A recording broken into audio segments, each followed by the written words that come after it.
네, 반갑습니다. 24시 스텝업 황대근입니다. 자, 이번 영상을 보시면 이 한국조선해양에 대한 이 투자에 대한 전반적인 포인트들을 정확하게 가져가실 수 있다고 생각을 합니다. 자, 그래서 이번 시간 끝까지 시청을 해주시면 감사하겠습니다. 자, 그러면 이 전일 시장 브리핑과 함께 분석 시작해 보도록 하겠습니다.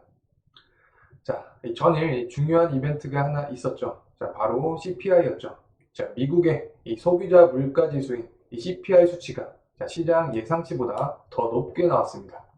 자, CPI 수치가 높아지면 자, 인플레이션을 억제하기 위한 이 기준금리 상승의 이 가능성 또한 높아지는 측면을 갖고 있고, 자, 이를 이 금리를 초점으로 시장을 해석을 하게 되면 이 시장이 하락을 하는 폭을 보여주게 됩니다. 자, 그래서 실제로 이 전일 이 다우존스는 0.51%, 그리고 S&P 500은 0.62%, 그리고 나스닥은 0.63%의 하락하는 모습으로 이 CPI 결과로 인한 이 시장은 충격을 받았다라고 우리가 볼 수 있겠습니다. 자, 하지만 자, 우리가 생각을 해볼 점은 이 식품과 에너지를 제외한 이 근원 CPI 수치는 시장의 예상치에 이 부합한 모습을 보여줬다. 자, 그렇다면 이 주거비와 휘발유 가격이 올라서 CPI에까지 영향을 줬다라고 볼 수 있겠습니다. 자, 그래서 금일 주가가 하락한다면 이는 시장의 흐름이라고 생각을 하고 투자에 임하시면 되겠습니다. 자, 이렇게 이 전일 시장 브리핑을 드렸고, 자, 이제는 이 한국조선해양의 이 투자의 핵심적인 내용들을 말씀드리도록 하겠습니다.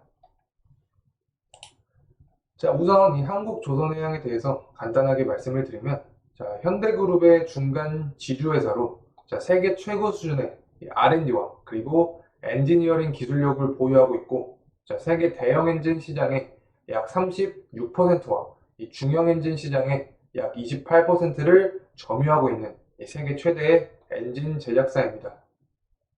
자, 중형 엔진은 자체 개발한 국내 유일 원천 기술 업체로 세계 제일의 선박용 엔진 메이커다라고도 볼 수 있습니다.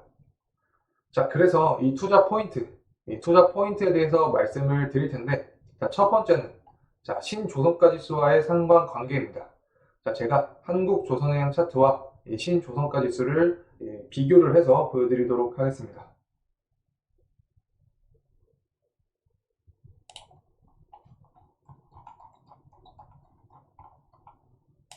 자, 보시면 자, 왼쪽에 있는 게 신조선가지수, 그리고 오른쪽은 이 주가에 대한 차트입니다.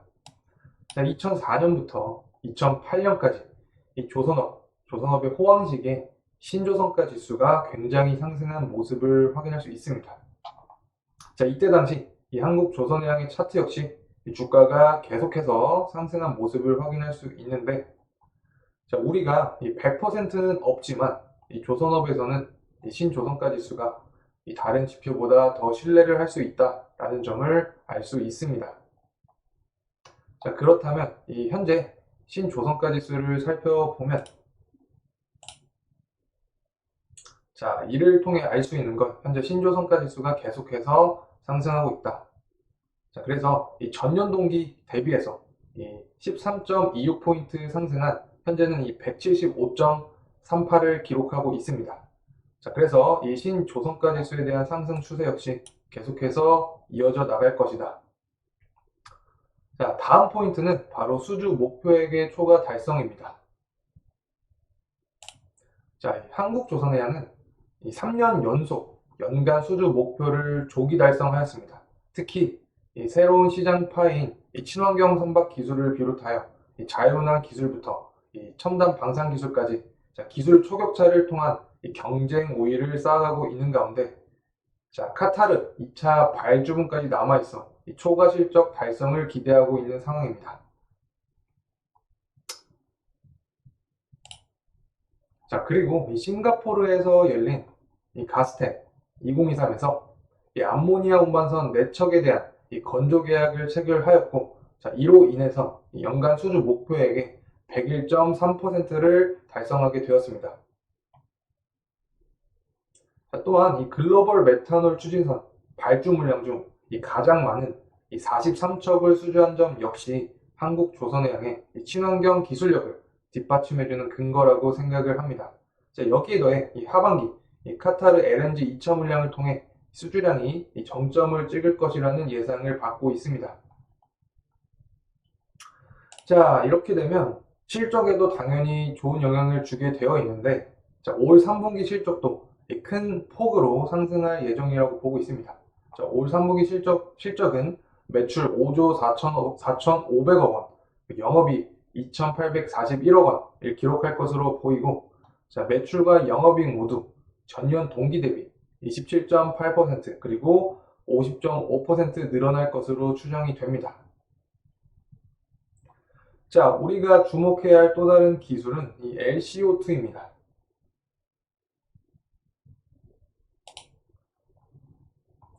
자, LCO2를 얘기를 할 때는 이 CCUS 시장을 말씀을 드려야 하는데,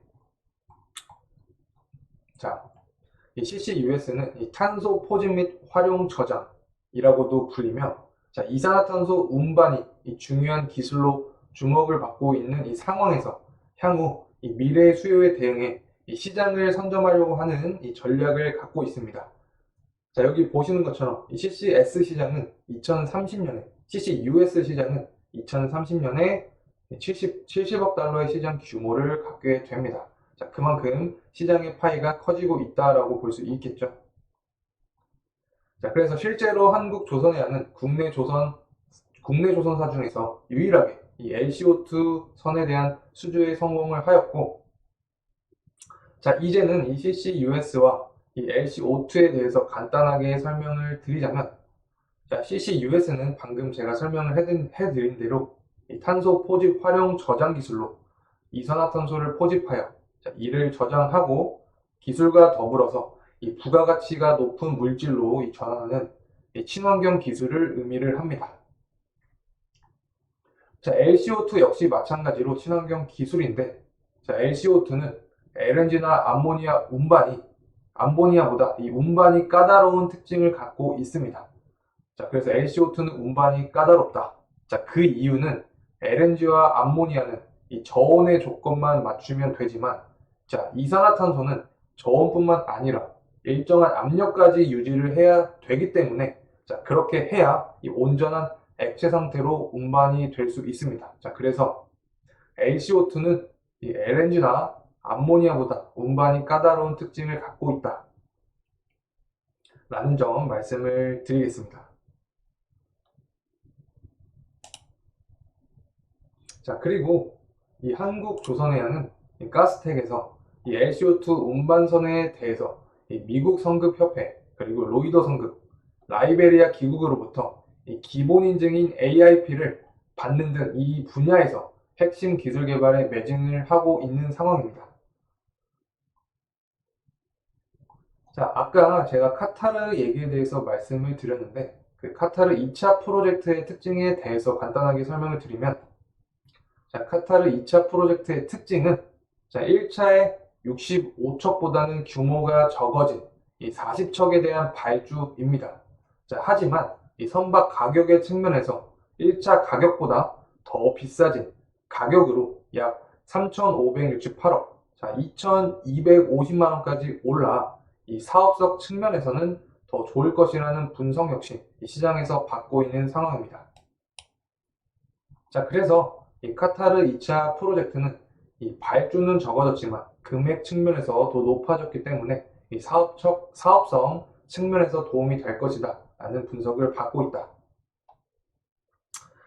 자, 이제는 이 유가와 관련된 해양 플랜트 산업입니다. 자, 제가 영상에서 지속적으로 언급을 해드려서 이 해양 플랜트에 대해서 아실 거라고 생각을 합니다.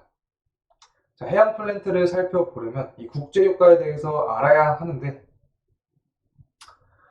자, 현재 우크라이나 러시아 전쟁의 장기화, 그리고 이스라엘 팔레스타인 간의 이 전쟁 발발로 인해서, 자, 배럴당 100달러를 넘어서 이 최고 150달러에 달할 것으로 분석을 하고 있는 이 시장의 환경이 형성이 되어 있습니다.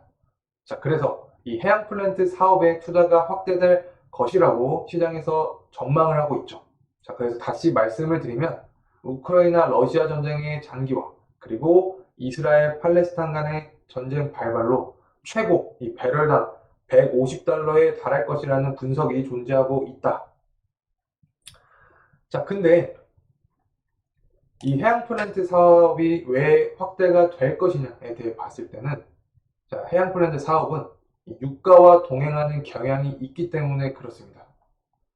자, 올해 들어서 이 8월까지 이 원유와 가스 그리고 해상 풍력 등과 연계된 이 해양 플랜트에 투자된 금액은 약 121조 2천억 원으로 집계가 되었고, 자, 올 연말까지 최종 투자 결정이 예정된 금액은 약 231조 원입니다. 자, 이는 지난 10년간 해양 프로젝트에 투자한 금액 중에서 최대 규모라는 점에서 이 의미를 갖고 있습니다. 자, 미국 에너지청은 2050년경 이 화석 연료 공급량이 이 수요보다 적을 것으로 보고 있어 중장기적 관점에서는 이 해양 플랜트 산업 투자가 끊이지 않을 것이라는 예상을 하고 있습니다. 자, 그리고 이제는 자율운항입니다. 자, 자동차 시장도 이 전기차를 넘어서 자율주행으로 가는 것처럼 이 선박 역시 제가 친환경 시장을 거쳐 자율운항으로 간다고 말씀을 드렸었죠. 자, 한국조선해양은 이 조선업계 최초로 이 AI 기관사를 탑재한 이 선박을 건조하여 AI 기반 기관 자동화 솔루션을 실행을 하였습니다. 자, 이를 통해 이 선박이 운항할 때 AI가 이 선박 주요 장비의 이 상태를 실시간으로 진단을 하고 자, 화재와 같은 이 비상 돌발 상황을 자동으로 인식을 할 수 있어서 기관사와 갑판원의 역할을 수행을 할 수 있게 됩니다.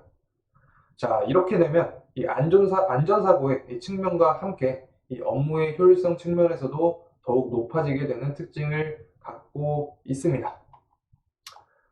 자, 이렇게 오늘 이 한국조선해양에 대한 이 전반적인 투자 포인트 그리고 시장의 전반적인 해석과 함께 이 산업의 메커니즘 변화에 대해서까지 말씀을 드렸습니다.